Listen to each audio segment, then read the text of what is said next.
Hello, this is a preface. I've put this stupid thing on so I can see which bit of the video it is in the editing. Anyway, there's a little caveat here before the video starts.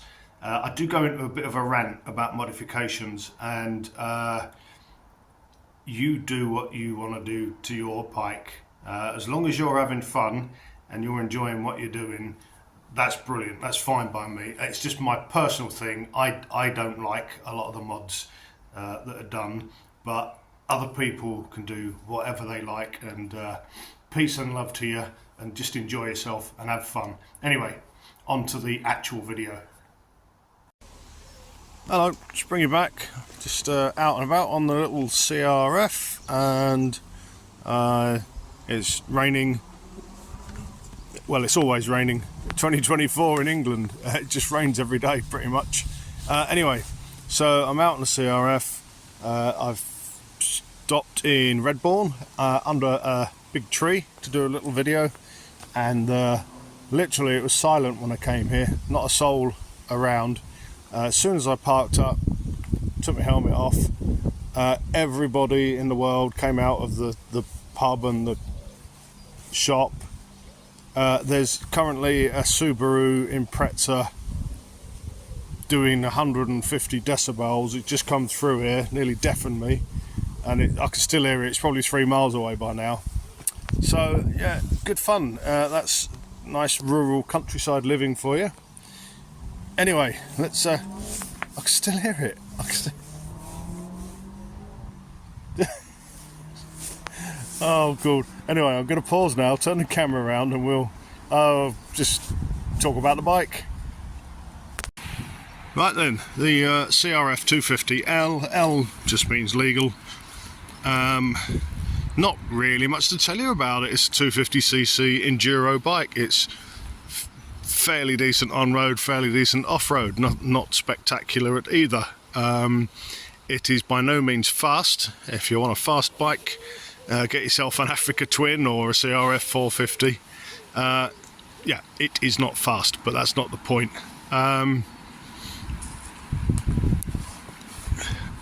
All I can say is, really, to sum it up, how it rides, I'd say charming. Smallest capacity bike I've ridden for about 35 years, so it's a challenge to ride something this small. Power wise, it's got 24.5 horsepower this particular year, and if you do want to do any speed on the road, you need to remember to sort of plan it in advance and get it to about 8,000 revs in each gear to get to the speed, and then it's fine.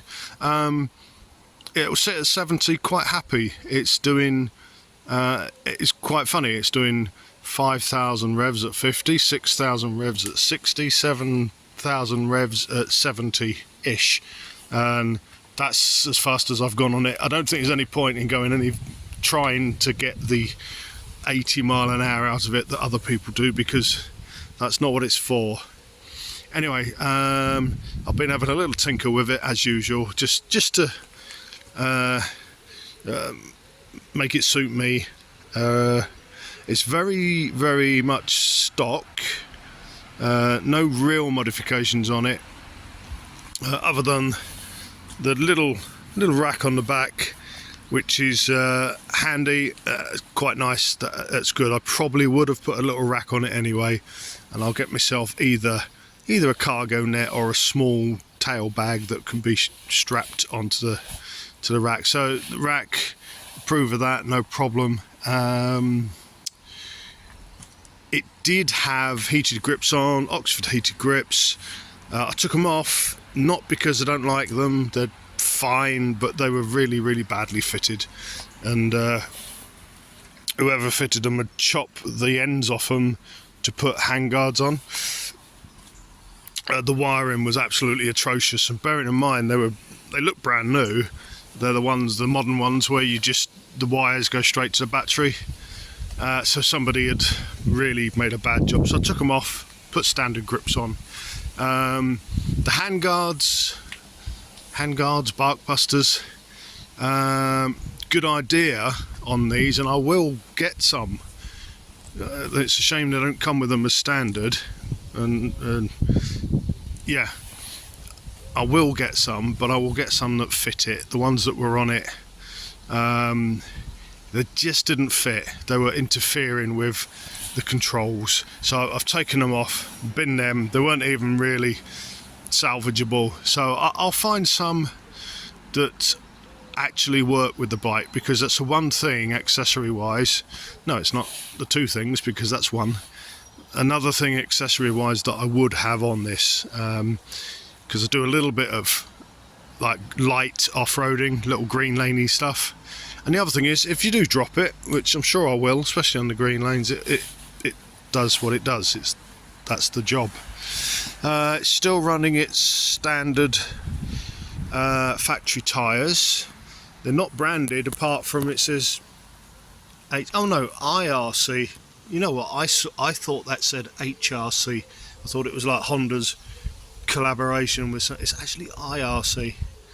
So I've no idea what tyres they are.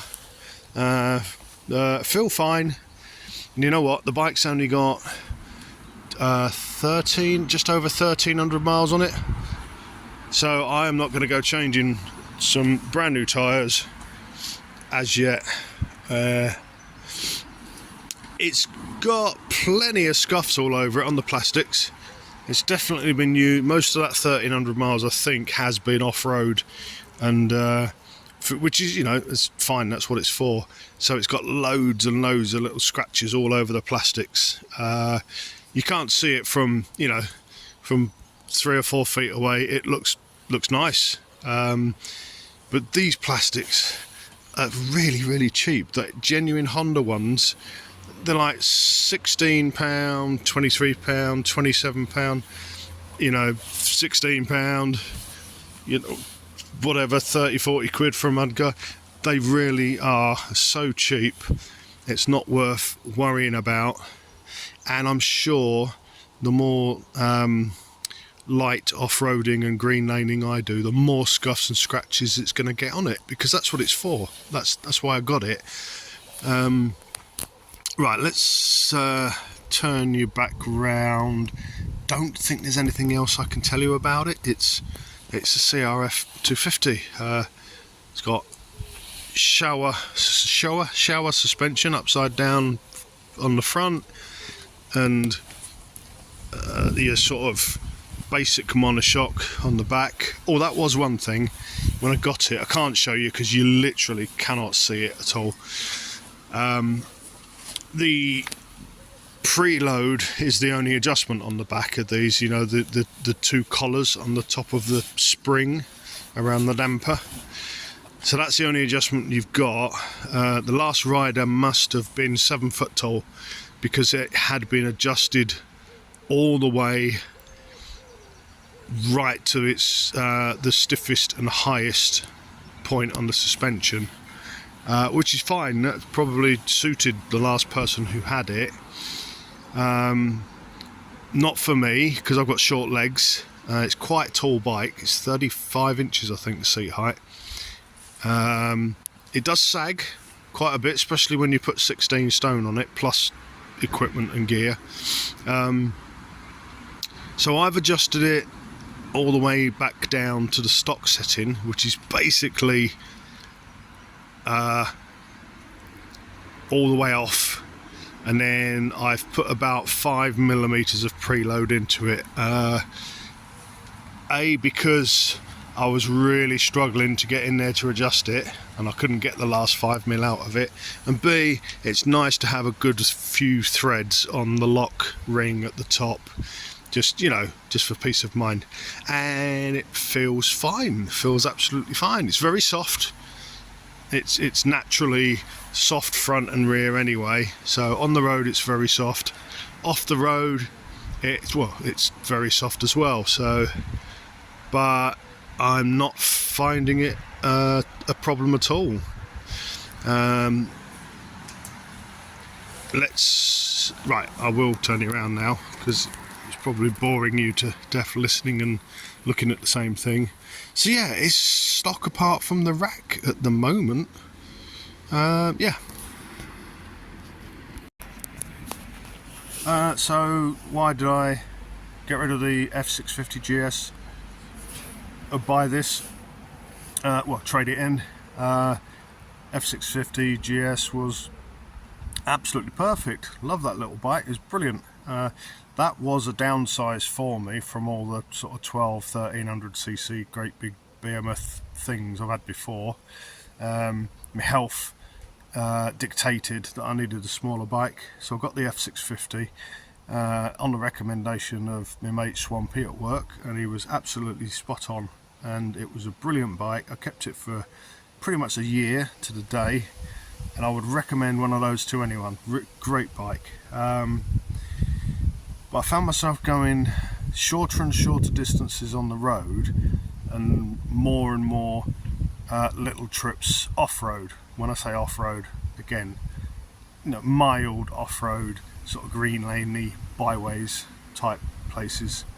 And the F650 is absolutely capable of doing any of that, but I wasn't capable of handling the F650 on those, you know, on that terrain. Had I have dropped it, excuse me, it's blooming chilly today, middle of July, and it's about 11 degrees where I am at the moment. So I know it's not cold, but you get used to it being warmer, don't you? Anyway, so yeah, had I had dropped the BMW, which definitely would have happened when you're doing your bits of grass and bits of mud and stuff, you're going to throw it down. I don't think I'd have been able to pick it up. I just don't possess any strength anymore. Hang on a sec, I'll just let this car do its thing. It's alright, it decided it was going to try every single parking space. There's about 30 in here, and then park forwards 200 yards away. Now the fella behind me's got his wheelbarrow out. Oh, it's such fun. They just don't like, they won't let me do a video. It's distracting me. Anyway, so where was I? Yeah, the F650, fantastic, lovely bike, recommended to anyone. And I was finding that even backing the thing out of the garage and wheeling that up my gravel drive onto the little road bit, I was struggling. It was 191 kilos, I think, wet, fully fueled. And with my little bit of luggage and stuff on it, it was about 200 kilos, I think. Compared to previous bikes I've had, that's 50 or 80 kilos lighter than most of them, but I'm really starting to feel it. This little thing is 144 kilos fully fueled. It feels absolutely tiny and light as a feather. Now, compared to a proper off-road bike, a real off-road bike, this is heavy. This is, you know, this is way too fat. But compared to an F650, it's just lovely. So there you have it. I'm running out of things to say now. So if you want one of these, oh yeah, by the way, they're dirt cheap. They are really cheap. I traded my F650 in a 20-something year old bike and paid virtually nothing on top. It was crazy cheap for a bike that's done 1,300 miles and it's not even 5 years old yet. So if you want one of these, and then you want to change the header, change the muffler, end can, take the air filter cover off, drill it out, change it to a K&N filter, fit like a little power commander thing in that. I can't remember what it's called. There's a particular one they use for this. You can gain about 3 horsepower or 4 if you're lucky. So go for it. Just go for it. And you can have a really loud, obnoxious, annoying exhaust, which is going to get all our green lanes and byways closed down to motorcyclists. Anyway, sorry, I'm ranting now. And yeah, change the suspension, put all the, it's already got shower suspension on it, it's fine, it does the job. If you want to get it, get it faster, get it taller, get it stiffer, well, buy the 450 version. You know, this is what it is. It's great. It's just a fun little thing. It's very slow, and it's great little fun. It's got loads of character. So there you go.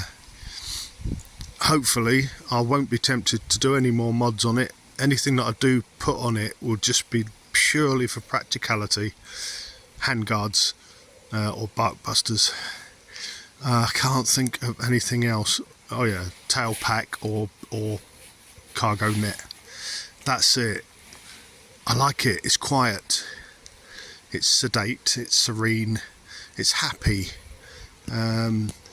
So yeah, there was Dave, actually, Duke Dyson did a video a little while back on his, which is one of the people who inspired me to get this.